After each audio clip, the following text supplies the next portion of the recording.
Salut à toutes et à tous, c'est Ilyes, j'espère que vous allez bien. On se retrouve aujourd'hui pour une nouvelle vidéo. J'avais envie de discuter avec vous aujourd'hui de l'avenir de Jon Bones Jones qui normalement aurait dû combattre lors de l'International Fight Week, l'UFC 290 qui se passe ce week-end, puisque vous le savez, Bones, depuis qu'il a battu Cyril Gane en mars pour devenir le champion de la catégorie des poids lourds, il n'a qu'une idée en tête, qu'un seul adversaire en tête, il veut battre Stipe Miocic. Pourquoi est-ce qu'il insiste tellement, Jon Jones, dans le fait de vouloir affronter et bien évidemment battre Stipe Miocic? Parce que il le considère, et Stipe est considéré à juste titre d'ailleurs, comme le plus grand poids lourd de l'histoire de l'UFC.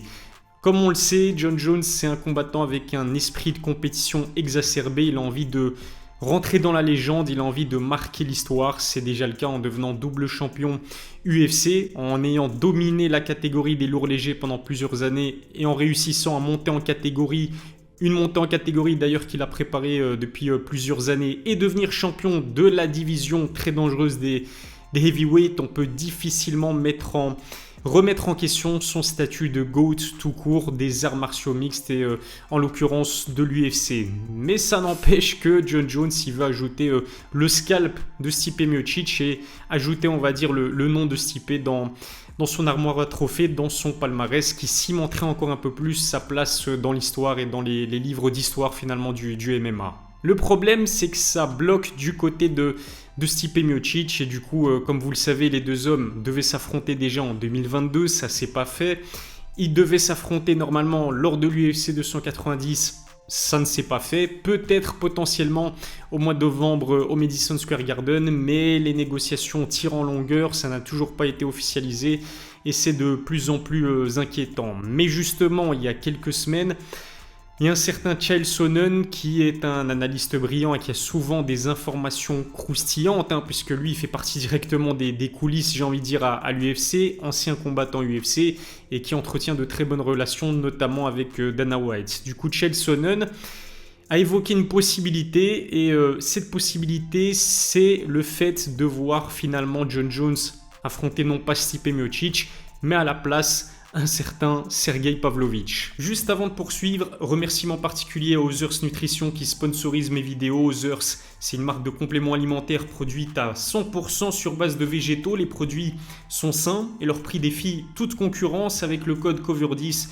vous bénéficiez de 10% de réduction. Si ça vous intéresse, rendez-vous sur leur site, le lien se trouve dans la description. Sergei Pavlovich qui fait de plus en plus de bruit dans cette catégorie des poids lourds de l'UFC, qui en est à 6 victoires consécutives. 6 victoires consécutives sur KO dès le premier round. Le pire dans tout ça, c'est que Sergei, il a enregistré ses victoires pas face à n'importe qui. La dernière en date, Curtis Blades, il a démoli Tai Tuivasa, il a exterminé, pulvérisé Derrick Lewis. C'est vrai que Sergei Pavlovich fait de plus en plus partie des combattants les plus cotés de cette division des poids lourds. Une division qui est vraiment en plein renouveau, avec pas mal de combattants qui commencent de plus en plus à faire parler d'eux. Et je trouve qu'il y a un renouveau plutôt intéressant dans cette division qui à l'époque était une division franchement pas la...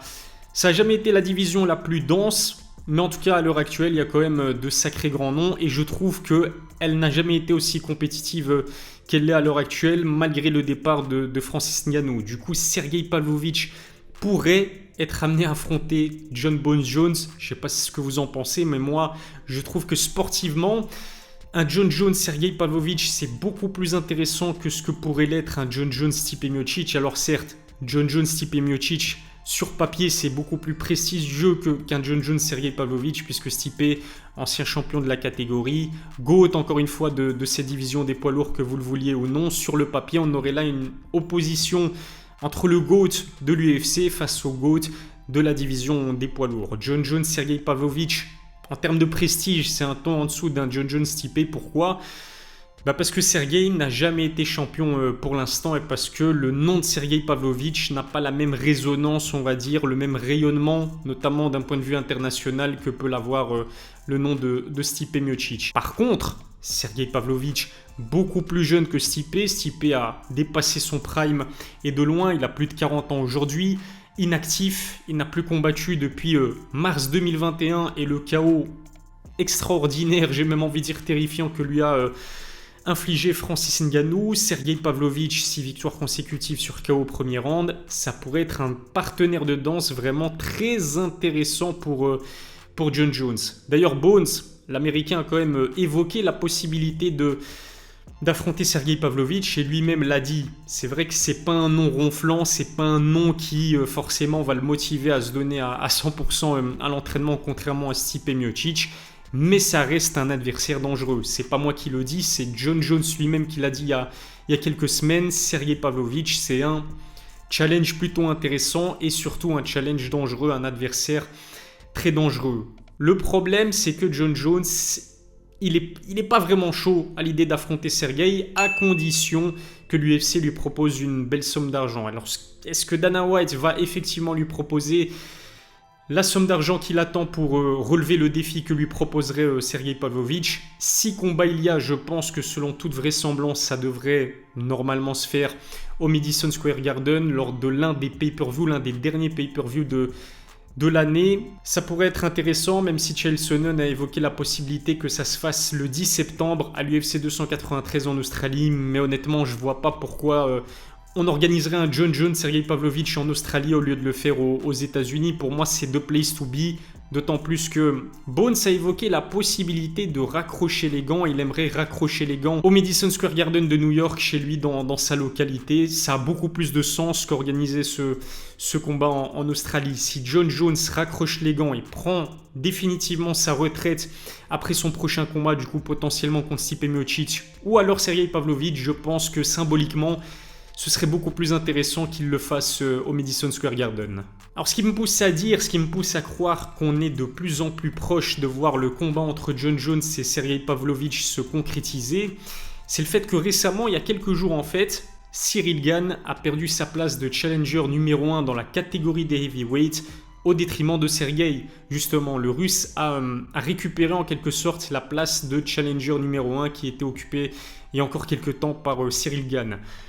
Est-ce que c'est mérité? Pour moi, oui, parce que Cyril s'est incliné à 2 reprises sur ses 3 derniers combats. Certes, c'était contre les meilleurs combattants de la catégorie, c'est-à-dire Francis Ngannou pour sa première défaite en carrière et ensuite Jon Jones, mais la dynamique extrêmement positive dans laquelle se trouve Sergey Pavlovich, ses victoires spectaculaires face à des beaux noms de la catégorie, le poussent effectivement à occuper cette première place dans la division des heavyweights de manière assez logique.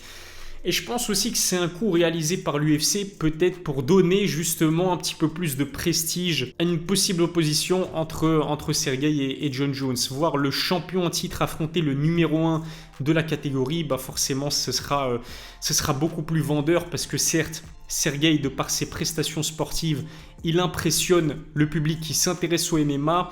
Mais pour l'instant, il n'est pas encore, on va dire, une sorte d'icône dans la catégorie. C'est pas encore un combattant mainstream, un combattant vraiment hypant. Mais ça va le devenir s'il affronte Jon Jones. On connaît l'UFC, on sait que l'organisation sait vendre ses combats. Et qu'il gagne ou qu'il perde face à Jon Jones, je pense que Sergey Pavlovich en sortira vainqueur de cet affrontement. Surtout si Jon Jones est mené à prendre sa retraite par la suite. Ce serait bénéfique pour la suite de la carrière de build-up, on va dire, de constituer un nom à Sergey Pavlovich et le faire connaître de par aussi le public, le grand public, on va dire, du MMA. D'un point de vue purement sportif maintenant, est-ce que Sergey Pavlovich a la possibilité de peut-être détrôner Jon Jones et devenir le nouveau champion de la catégorie des poids lourds? J'en ai déjà parlé dans une précédente vidéo, je dois vous avouer que mon avis, il n'a toujours pas changé. Pour moi, stylistiquement parlant, Jon Jones a absolument tout ce qu'il faut pour infliger une défaite à Sergey Pavlovich, dont la première et seule défaite toujours à l'heure actuelle dans sa carrière est intervenue pour ses débuts à l'UFC. C'était contre Alistair Overeem, il a été incapable de stopper les amener au sol d'Alistair. Et Alistair l'a vraiment tabassé en ground and pound. Tiens, tabasser quelqu'un en ground and pound, s'il y a bien un combattant dont c'est la spécialité, notamment dans la catégorie des poids lourds de l'UFC, c'est bien Jon Jones, on l'a vu le faire à plus d'une reprise. Contrairement à Curtis Blades qui n'a pas essayé d'amener Sergey Pavlovich au sol et qui s'est contenté, on va dire, de striker face à l'immense et l'excellent boxeur qu'est Sergey, Jon Jones, il a le fight IQ. Jon Jones, je pense pas qu'il va prendre le risque de vouloir striker face à Sergey Pavlovich, ou en tout cas pas pendant tout le combat. je l'imagine, Jon Jones démolir les jambes d'appui de Sergey Pavlovich, qui encore une fois, je l'ai déjà dit plusieurs fois, mais pour moi, le meilleur boxeur est de loin dans la catégorie. C'est pas un one punch knockout artist comme les Francis Ngannou, c'est quelqu'un qui a besoin d'une combinaison de plusieurs coups pour infliger ses KO, mais c'est pas quelqu'un qui va éteindre la lumière sur un seul coup. Je pense vraiment que Jon Jones va, de par ses kicks, on sait que Bones, c'est un combattant qui aime utiliser son Muay Thai pour infliger des gros dégâts, que ce soit avec ses kicks justement ou avec ses coups de coude, mais je le vois vraiment démolir la jambe d'appui de Sergey Pavlovich, le ralentir au maximum, striker et puis le surprendre, tenter l'amener au sol,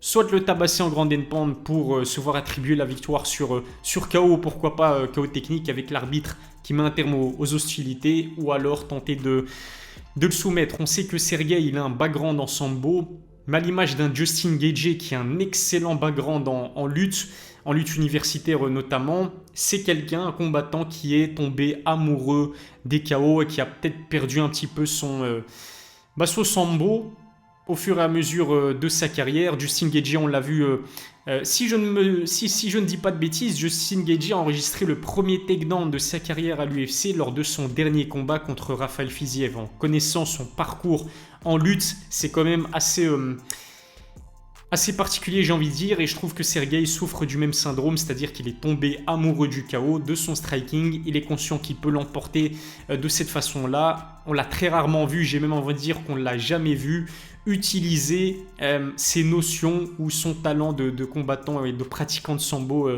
à l'UFC. Je pense d'ailleurs qu'on ne l'a jamais vu mettre un kick en fait à l'UFC. C'est une sorte de one-trick pony, Sergey Pavlovich, et quand on affronte un combattant aussi complet, aussi redoutable que Jon Jones, ça risque d'être vraiment très compliqué. Dites-moi en tout cas ce que vous en pensez dans les commentaires. Si Jon Jones et Sergey Pavlovich s'affrontent, lequel des deux est le favori? Et plus important, lequel des deux est-ce que vous voyez s'imposer? En tout cas, cette catégorie des poids lourds, elle est vraiment de plus en plus passionnante. Là, dans les prochaines semaines, les prochains mois, on aura droit à des combats très importants pour la hiérarchie de la division. Le premier combat, c'est Thomas Spinal qui va affronter Marcin Tybura à l'UFC Londres. Thomas Spinal qui est très bien coté dans la catégorie et c'est totalement mérité parce que lui aussi, je trouve que c'est un combattant très complet.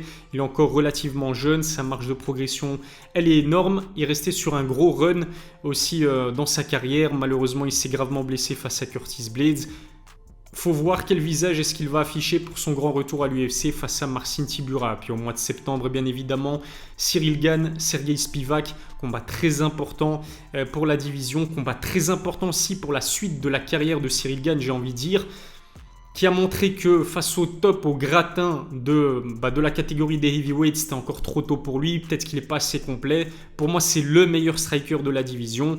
Je vous disais que Sergey est le meilleur boxeur pur de la division, mais pour moi, Cyril Gane est le meilleur striker tout court, avec Jon Jones aussi. C'est vrai que les fans de Jon Jones vont me tomber dessus. Jon Jones et Cyril Gane sont les deux meilleurs strikers de la division. Cyril va absolument devoir s'imposer pour renouer avec la victoire, se donner un petit peu d'air frais et rester dans le top 3 au moins chez les poids lourds. Il y a quoi d'autre comme combat intéressant? Il y a un Jailton Almeida contre Curtis Blaydes. Je pense que Jailton Almeida, de par son style, risque d'inquiéter vraiment les meilleurs heavyweights en ce moment. Une fois que Jon Jones aura pris sa retraite, moi personnellement je mise sur deux combattants. Thomas Spinal s'y retrouve son plus haut niveau et Jailton Almeida qui est tout simplement spectaculaire lui aussi, qui a énormément de finish à son actif, mais à la différence avec Sergey Pavlovich, c'est que lui, il soumet quasiment tous ses adversaires. Je vous remercie de m'avoir suivi. C'est vrai qu'en ce moment, l'actualité MMA, elle n'est pas folle, mais je trouvais que c'était intéressant de discuter avec vous de l'avenir en quelque sorte de Jon Bones Jones, le GOAT du MMA. Dites-moi ce que vous avez pensé de cette vidéo dans les commentaires. Si ça n'est pas encore fait, abonnez-vous à ma chaîne. On est quasiment à 120 000 abonnés. Merci à toutes et à tous qui me suivaient depuis un petit temps maintenant. N'oubliez pas de lâcher un pouce bleu, d'activer la cloche pour recevoir les notifications. Je vous donne rendez-vous très vite pour une nouvelle vidéo. D'ici là, prenez soin de vous.